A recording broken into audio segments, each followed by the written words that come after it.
Congratulations, you just got your heat press and you are so excited to get your t-shirt business going, okay? Trust me, I know what it feels like getting started with your t-shirt business. A lot of the times we get so excited to buy new things, but we don't really know how to use them when it really comes down to it. What is up, good people? Welcome and welcome back to another video. It's your girl Alex at Defined by Alex, and on today's video, I'm going to share with you how you can use your heat press if this is your first time using it. I'm going to be demonstrating on this heat press that I have behind me, which I personally love, but yours may look different, and that's okay. There's a few different styles when it comes to using a heat press. So bottom line is that the concept is the same, even though if yours looks different from what I have in today's video. At the end of this video, don't forget to leave me a comment and let me know how you feel about today's video and if you learned something from it today. Now, let's get started. Okay, so let's just examine what we're looking at right here for the heat press that I use from Heat Press for Warehouse. So let's just start from the top. I really enjoy how for this heat press you have a really like cushion grip handle for pressing down the press so that way your hand isn't hurting. Yes, I really like that. Super convenient. So this is the part I wanted to kind of like specify when it comes to your heat press. May look different than mine, but nonetheless they all have the same control panel right here. So this is the panel that when you first get it, you're going to set it up to where your temperature is correct and your time, whether it's in degrees or in Celsius and things like that. Okay, when it comes to your control panel, that's just what I call it. I'm not sure if there's a proper name, but it's a control panel nonetheless because it controls the way your heat press is going to work. So if you have a panel that looks like this, where it reads from the actual mode, so Celsius or Fahrenheit, you have your left arrow which indicates going down, you have your mode button, and then you have your right arrow which indicates an increase,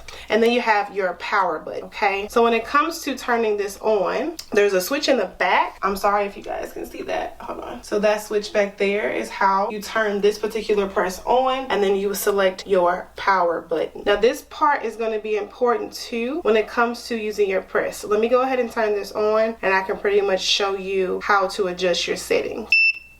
Okay, so you guys see I just turned it on, and mine does for some reason defaults to Celsius. Quick change in that though, I'm going to go ahead and just select the mode, or I guess it's not the mode, the temperature dial to Fahrenheit, and that switches it to the way I know I read it over here. Okay, so that's going to count up to the highest temperature I have, which is I believe 320 or my setting. But this is where it comes really handy to know how this control panel works, because not all vinyl and your t-shirt application process presses the same. So basically, even though mine will go up to 320 and I have it at 12 seconds, well, there might be some type of material I'm pressing that requires a higher temperature with low settings, or high settings and low temperature. So to adjust that, you would just simply, if you have a panel that looks like this, but again, they all are relatively the same when it comes to what they do, if they have arrows. So I went ahead and started with my temperature, which is in Fahrenheit. If I wanted to change, I click this mode button right here. Let me go ahead and click that, and as you see, my numbers blink. Now if I wanted this to like go down, I would press my left arrow just a little bit in a countdown. It's a lot of beeping, I know,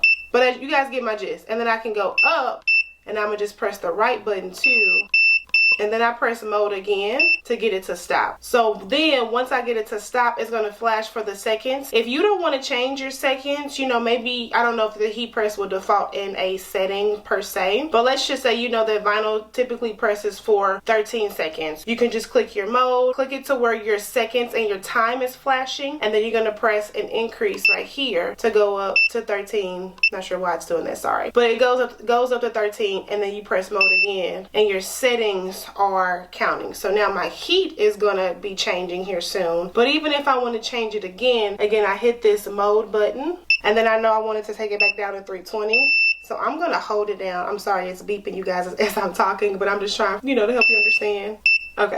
Okay, so I pressed that again. So basically what I did was, knowing that my temperature, I think I left it at 330. I didn't want that. So I went ahead and hit mode, and then I pressed the left arrow to kick that back down to 320. That's going to do its thing and pretty much heat up. And then I kept my settings at 13. And then this is just indicating right here, that flashing temp sign, that your heat press is heating up. So this is the part where you kind of just let it be until it gets to its optimal temperature and you're good to go. So as far as like a real distinction of knowing how, you know, ready is your heat press, it's going to be your control panel that I just showed you guys, but it's also going to be the actual heat. Like, you can actually feel the heat cooking up and heating up when you turn on your heat press. So I strongly advise you guys to never touch this plate up here, okay, when you have your heat press on, like at all, unless you know it's completely cooled down and you've had it off for a few hours to where you've allowed it to cool down. Just don't touch anything up here. And also, you know, just stay away from the surfaces and the edges. You know, I left these on just because I just wanted to make sure I was aware of what's hot on this surface, just because it's metal, or not metal, I don't know what material that is, but whatever material that is, it's hot, right? So you just want to make sure you're being very, very careful when it comes to pretty much the actual plated part of the press. Just stay away from the upper plate that I'm pointing to right here. So this here is your base. So this is where you will lay your t-shirt on. This also gets hot. As you can see, I'm kind of tapping it with my fingers. I would never just like lay my hand down. I would literally burn myself. So again, just be careful when you're dealing with this, you know, this equipment, because it gets really hot. But this is where your t-shirts will be. This is where the press comes down. As y'all can see, comes down, it presses, and then it raises back up as well. If you're someone like me who is tall, what I like as a bonus to this particular heat press, it comes with a drawer. So this handle here, now if I touch this is not hot, so I can touch this with my bare fingers. I just watch out for all the, you know, the silver colored area basically, so I won't burn myself. But when it comes to my drawer, I can just pull this out. And just going back to, if you're someone who's tall, this is going to be helpful for you to look down